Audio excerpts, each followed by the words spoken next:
Buona Padania, buona Benacchia, buona Italia da Andrea Rognoni.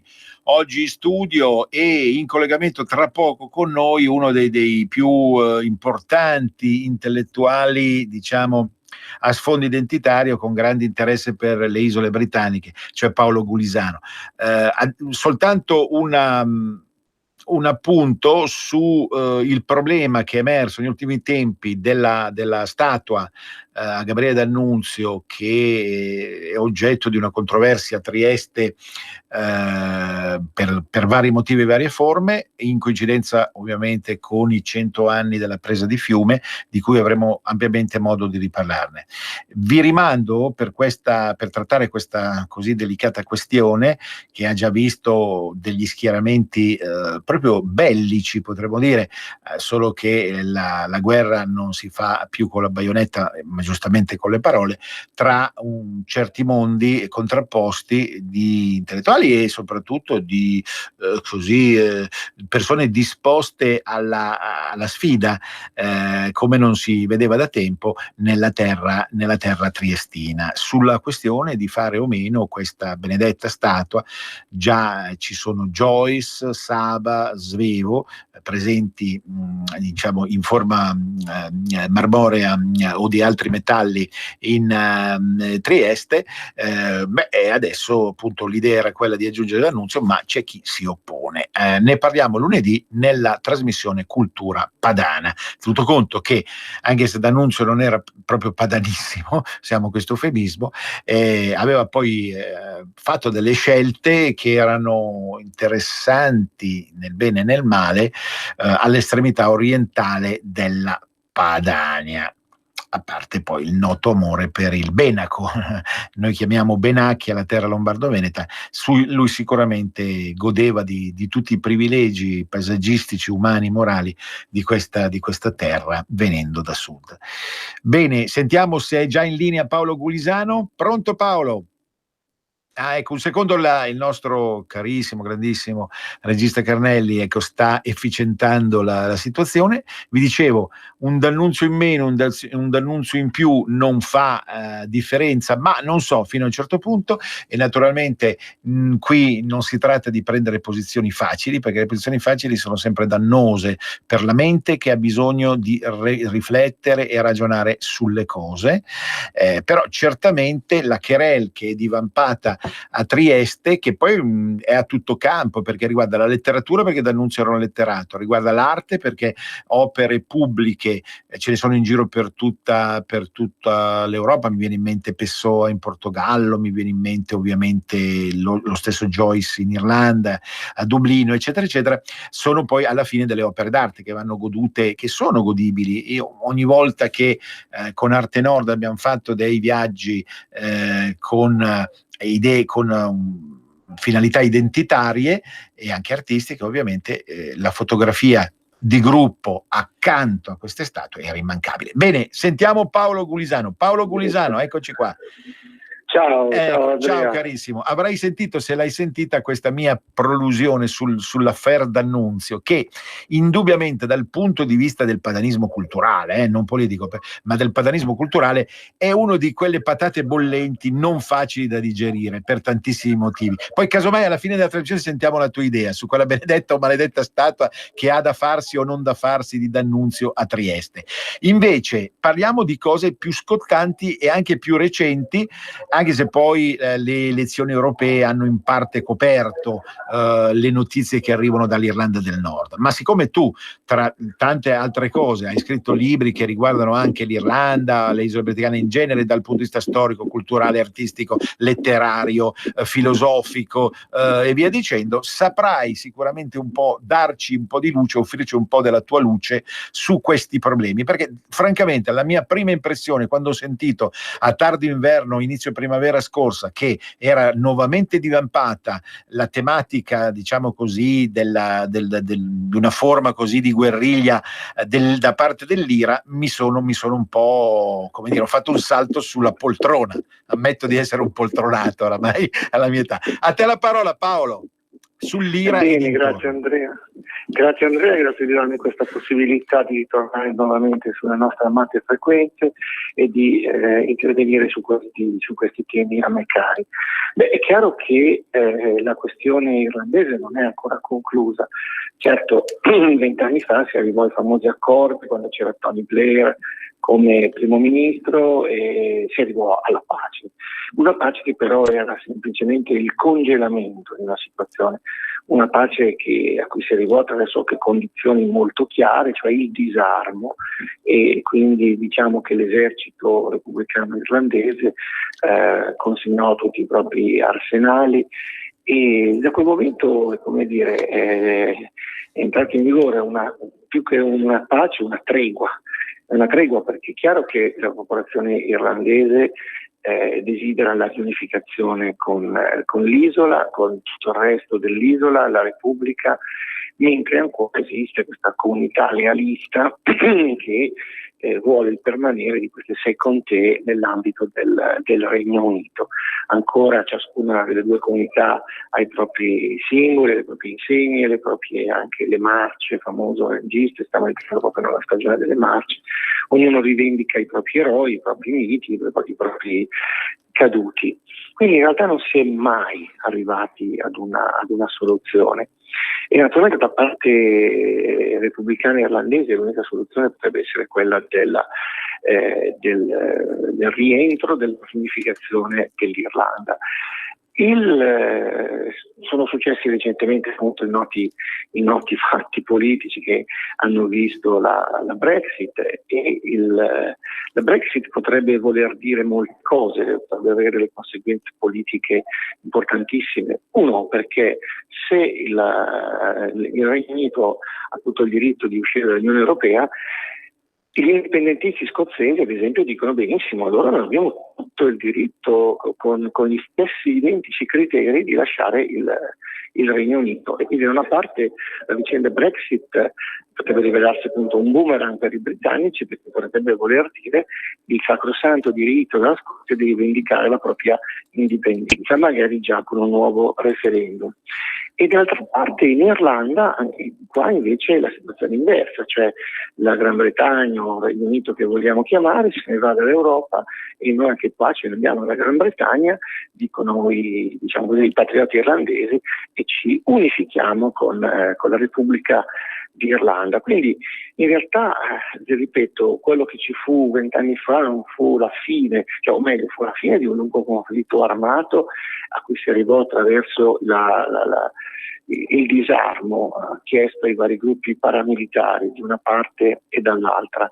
Però è un equilibrio molto fragile, tant'è che molto spesso accadono ancora episodi settari, aggressioni magari appunto a cattolici, eccetera.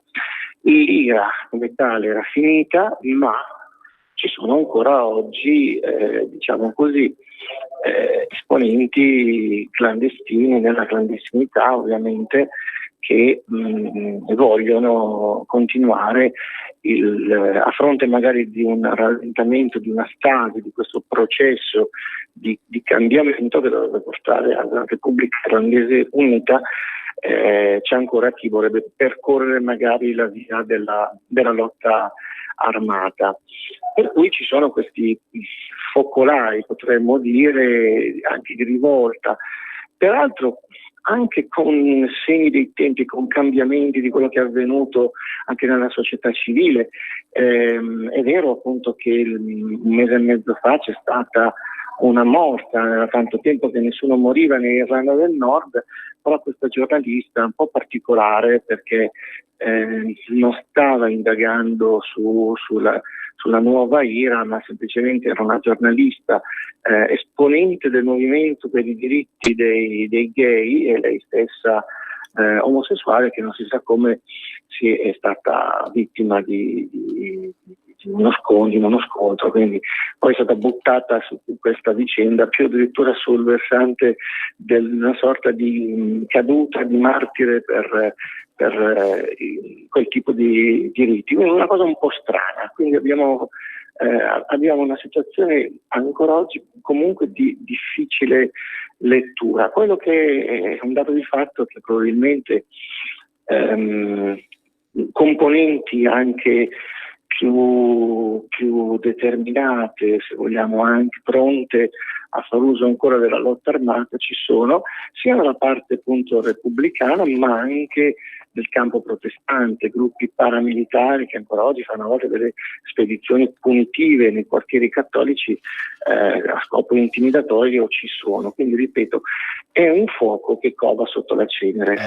Ecco, questo un po' ci permette, sulla base anche delle tue conoscenze a 360, di ricollegarci con un problema più generale, no? Cioè nel 2019 rispetto alla fine degli anni 90, questa tematica della libertà di popoli, diciamo minoritari non nel senso reale, ma perché gli si impedisce insomma di avere un loro stato, un loro mondo, al di là adesso voglio dire della forte conflittualità lì anche a sfondo religioso che accantoniamo per un attimo. Però nel 2019 queste ultime notizie che tu hai commentato molto profondamente e arrivando al sodo del discorso, collegate a Catalogna, Scozia, Paesi Baschi, eccetera, che sono stati cavalli di battaglia di un certo tipo di indipendentismo con sfumature varie, anche estremistiche, purtroppo dico io,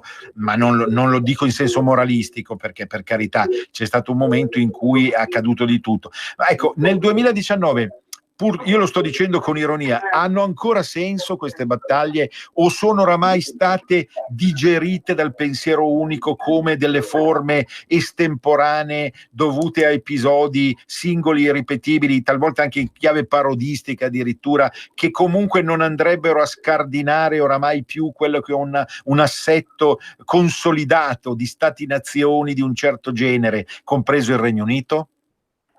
Ma io penso che invece anche gli sviluppi negli ultimi anni del pensiero politico, pensiamo adesso, diciamo così, anche al termine e al significato che questo ha, sovranismo, che sta prendendo man mano piede, invece questo significa ancora di più sovranità, vuol dire anche autodeterminazione, anche dei piccoli popoli. Quindi io dico, benvengono anche queste nuove definizioni, queste elaborazioni del pensiero politico, e proprio quindi anche in nome del sovranismo direi che è più che mai tempo, è più che mai attuale, di fronte all'Europa dei burocrati, di fronte all'Europa del centralismo dominante che schiaccia le nazioni, e tempo anche, diciamo, di rivendicazione non solo di stati nazionali, come può essere l'Italia, ma anche di quegli stati, o meglio di quelle nazioni che Stato non sono, che hanno tutto il diritto di rivendicare la propria autonomia. Quindi direi non è affatto non sono affatto tematiche del passato, di una certa fase appunto tardo novecentesche, sì, certo. Esatto, certo. Ma io credo proprio che che questa anche fase in cui sta crescendo un movimento, diciamo così, in Europa sovranista, bisogna coniugare autonomismo con sovranismo, in modo che appunto i popoli che hanno tutto il diritto a una propria indipendenza, a una propria libertà, cioè ne hai citate alcune, potremmo citare anche la Corsica, potremmo citare tante altre realtà che non si riconoscono negli stati nazionali di cui fanno parte. Credo che queste battaglie non siano affatto superate, non siano fatte obsolete, ma siano ancora, anzi sono le battaglie del futuro immediato che ci attende. Benissimo, si potrebbe dire esistono tanti popoli, ma non devono esistere popoli di serie A e popoli di serie B.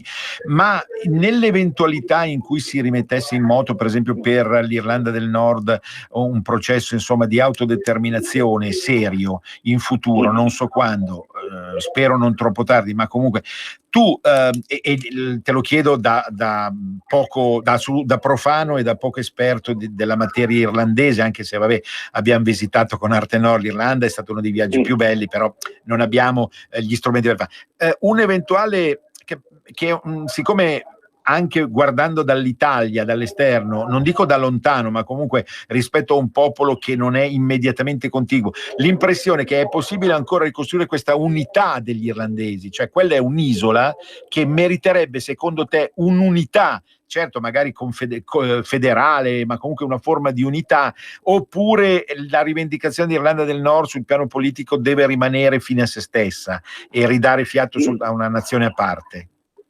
Ma guarda, tutta l'opera, anche diciamo così, di chi lavora da tanto tempo per l'unificazione dell'Irlanda è tesa a far capire questo, che l'isola è un'unica comunità di destino. La comunità, cioè non sono gli irlandesi che sono, diciamo così, divisi, gli irlandesi che sono di fede filo inglese, i cosiddetti lealisti, eccetera, che poi appunto appartengono alla religione protestante, in realtà sono i discendenti dei colonizzatori, di quei coloni che la Gran Bretagna mandò dal 600 in avanti, fece quella cosiddetta plantation, cioè quella proprio impiantarsi in Irlanda per sostenere e corroborare la presenza semplicemente militare. Quindi sono i discendenti dei colonizzatori. Ora, gli irlandesi hanno sempre detto a questa comunità lealista che si sente britannica, eccetera, sono passati ormai più di 300 anni. Cercate di capire che siete ormai irlandesi, condividete con noi un destino irlandese, qualunque sia la vostra origine, qualunque sia la vostra fede religiosa. E tra l'altro ci sono stati molti di questi personaggi che sono diventati dei patrioti irlandesi. Pensiamo a William Butler Yeats, il grande scrittore, poeta, premio Nobel irlandese. Lui era di origine inglese, era di fede protestante, ma a un certo punto comprende che l'Irlanda è la propria terra, la propria patria, è la propria comunità di destino, quindi diventa pienamente irlandese e contribuì proprio poi anche alla rinascita culturale irlandese, come sappiamo 100 anni fa, con il teatro irlandese, perfino con il recupero della lingua gaelica. Lui, inglese, cominciò a lavorare per il recupero della lingua gaelica. A questo proposito, proibita. Sì. A me è tanto caro per questioni proprio di esperienza linguistica. Lo sappiamo bene. No, dico almeno come passione. Il gaelico nell'Irlanda del Nord è gestito, salvaguardato in maniera accettabile, e qual è la differenza rispetto all'Irlanda, all'Eire, diciamo? Ecco, no, invece appunto in Irlanda del Nord, nelle 6 contee che appartengono al Regno Unito, non c'è quel bilinguismo che c'è invece nella Repubblica d'Irlanda. Nella Repubblica d'Irlanda si vede ovunque il bilinguismo irlandese, gaelico. In Irlanda del Nord questo è stato negato, è stato proprio negato per volontà molto grave, proprio come offesa della dignità dei parlanti, dei cittadini, ecco, delle singole persone, anche in senso cristiano. Certo. Sì. Tu, Andrea, ci insegni che quanto davvero lo sradicamento della lingua porti poi ovviamente allo sradicamento della cultura e dell'identità, quindi è stato uno dei mezzi, la cancellazione della lingua irlandese, per cercare appunto di negare questa identità propria, di fare appunto dell'Irlanda del Nord solo una specie di pezzo di Inghilterra, una dépendance dell'Inghilterra nell'isola accanto, e quindi questo sarebbe molto importante. Peraltro devo dire con dispiacere che la ripresa della lingua gaelica, che era iniziata appunto anche 100 anni fa, quando con l'indipendenza e con la libertà, e quindi di nuovo ritornare, ormai è come dire, in realtà anche nella Repubblica d'Irlanda pochi parlano irlandese, parlano gaelico, e questo a causa della globalizzazione sostanzialmente. Ormai la televisione, quella che attira di più anche i giovani, i programmi, YouTube, la rete, eccetera, è l'inglese che domina, quindi la globalizzazione, ahimè, è arrivata anche in Irlanda, e quello che non erano riusciti a fare fino in fondo i colonizzatori inglesi, cercando di sviluppare la lingua, oggi lo ottiene la globalizzazione, per cui ormai anche pochi veramente sono quelli che usano il gaelico come lingua, come prima lingua, come lingua madre. Ormai tutti usano l'inglese internazionale, quindi è una cosa molto triste, e questa è una battaglia pacifica, senza mitra e senza bombe, ma che deve essere fatta in Irlanda come in Scozia, come in Bretagna. E questo magari così in un futuro ipotizzabile di unità dell'Irlanda sarà sicuramente al centro del pensiero di chi governa. Senti, invece un'altra questione: spesso sulle reti italiane, in diversi programmi a sfondo turistico, penso alle falde del Kilimangiaro, Geo, anziché Dreams Road, che io ricordo è condotto da due ragazzi padanissimi e simpaticissimi, o ex ragazzi, come la Valeria Cagnoni e il Gattafoni, che insomma si sono un po' regalati da questo punto di vista a Roma, così, con la loro esperienza, con la loro bravura, con la cosa, e va bene, e ci fa piacere almeno vedere qualcosa che a proposito di cadenza è nostra. Però ecco, in queste trasmissioni si ha l'impressione che si parli dell'Irlanda del Nord solo per questa Belfast rifatta con un maquillage ultramoderno, dove ci sono tutte le più interessanti novità in campo musicale, nella danza, anziché lo spettacolo, anziché l'arte, anche arte moderna contemporanea, che a me verso la quale non ho nessun disdegno, però lì viene quasi coperto il resto del discorso proprio da questa immagine della Belfast futuribile, di una Belfast orientata oramai al 2100, dove bisogna andare solo per provare tutte queste realtà. Tu che idea ti sei fatto di questo? Ecco, guarda, appunto, sono anche, come dire, i risultati dell'attività degli uffici turistici che cercano di attirare appunto gente in Irlanda del Nord. Io mi ricordo che sono andato in Irlanda del Nord, era il 1983, quindi l'anno dopo la morte di Bobby Sands e degli Hunger Strikers, quindi potete immaginarvi che Irlanda del Nord fosse. Adesso cercano di portare il turismo lì. Innanzitutto c'è comunque una località che è straordinaria, che è il Giant Causeway, questi megaliti antichissimi, queste bellezze naturali. Poi molti cercano di portare in Irlanda del Nord turisti perché ci sono le location della serie del Game of Thrones, il Trono di Spade, che è stato girato quasi tutto in Irlanda del Nord, e infine questa Belfast post-industriale. Vengono proprio cammellate le truppe dei turisti, soprattutto a vedere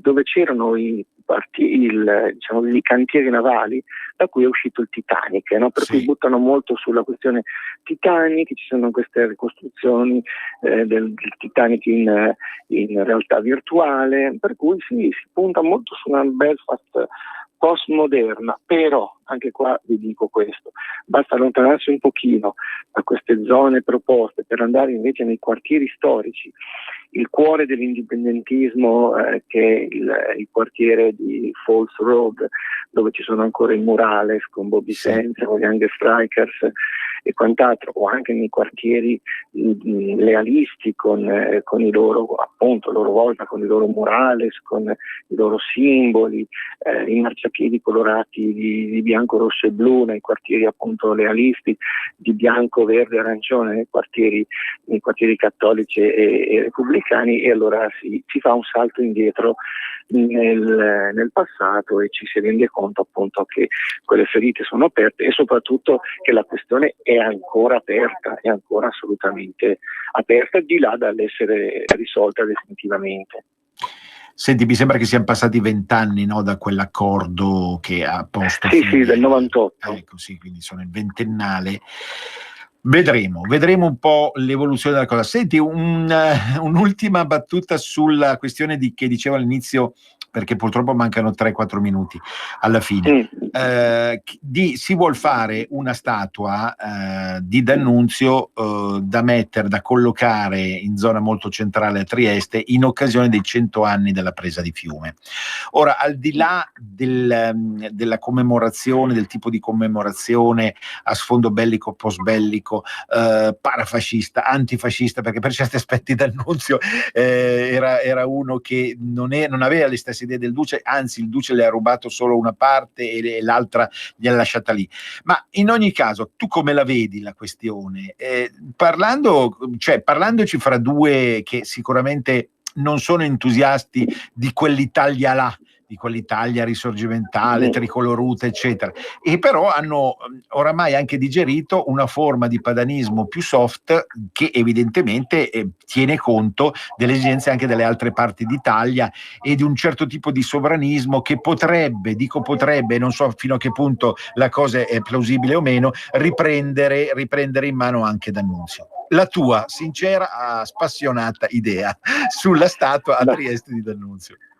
Sì, no, io sono contrario. A Trieste va giusto bene la statua della principessa Sissi, va bene anche, anche se mai appunto andrebbero ricordate altri personaggi che hanno reso, cioè, grande Trieste è stata grande, è stata asburgica. Se vogliamo proprio dare un merito a qualcuno, tu pensa, ironia della sorte, Claudio Magris non è convinto, in mezzo a tantissimi altri intellettuali di marca PD, non è convinto del fatto che non ci voglia, come dicono appunto loro, e come stai dicendo tu, ma vedi la bellezza, Paolo, della libertà di pensiero, è questa qua, no? Perché sennò siamo tutti delle pecore che vediamo così. Certo. Quindi Claudio Magris, paradossalmente, che ha scritto il più bel libro sulla storia degli Asburgo in Europa, ecco, non si mette assieme agli altri contro D'Annunzio. Forse lo fa anche per ipocrisia, perché sappiamo benissimo Magris che cosa abbia maturato nel tempo, un certo tipo di italianismo, tout court, eccetera. Però è singolare la faccenda, è complessa, è piena di contraddizioni come tantissime cose umane, e ne riparliamo lunedì noi in Cultura Padana. Cercheremo di dare anche la nostra idea, perché adesso francamente ci vuole ragionare, bisogna ragionare bene, non per ipocrisia ma perché le sfumature sono 10.000. No, però dico solo questo, davvero, il poeta pescarese D'Annunzio con Trieste non c'entra nulla. Il fatto che avesse voluto fare questo tipo di impresa molto particolare, questo colpo di mano in questa cittadina della costa adriatica che è Fiume o Rieca, non significa necessariamente che questa fosse una cosa particolarmente importante. Fu un episodio abbastanza anche marginale, però anche significativo di un certo imperialismo italiano che non si era fermato alle conquiste della prima guerra mondiale, e per come la vedo io, appunto, i confini italiani erano stati dilatati anche, l'abbiamo detto tante volte a suo tempo qui, anche quando c'era il buon Gilberto Neto, il Sud Tirolo indebitamente inglobato nei confini italiani. Questa ulteriore dilatazione, che voleva dire appunto portare i confini fino a Fiume, era veramente il simbolo anche di una volontà di un imperialismo italiano che avrebbe poi portato ai lutti e ai disastri anche degli anni seguenti.